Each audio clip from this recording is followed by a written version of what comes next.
Njema sana. Karibu sana eh? Utokako huko?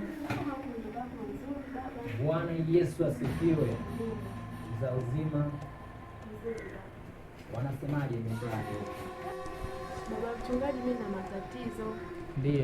Naota ndoto mbaya za kutisha. Naota kama ninaliwa. Unaliwa kijana wangu? Ndio baba. Jesus Christ.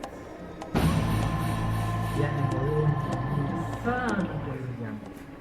Endelea sema. Baba, Mungu nisaidie. Mungu nisaidie sana babangu. Ndoto mbaya kama naliwa sana baba. Pole sana kijana. Pole. Unajua wewe ni kijana ambaye nimekukuza tangu ulipo Sunday school. Ndio baba. Na umepitia mafunzo mazuri sana katika mafundisho ya Biblia. Neno la Mungu katika Zaburi 170 nakwambia, nimekukimbilia Bwana nisiaibike milele. Wewe kijana, huwezi ukaibika nikiwepo.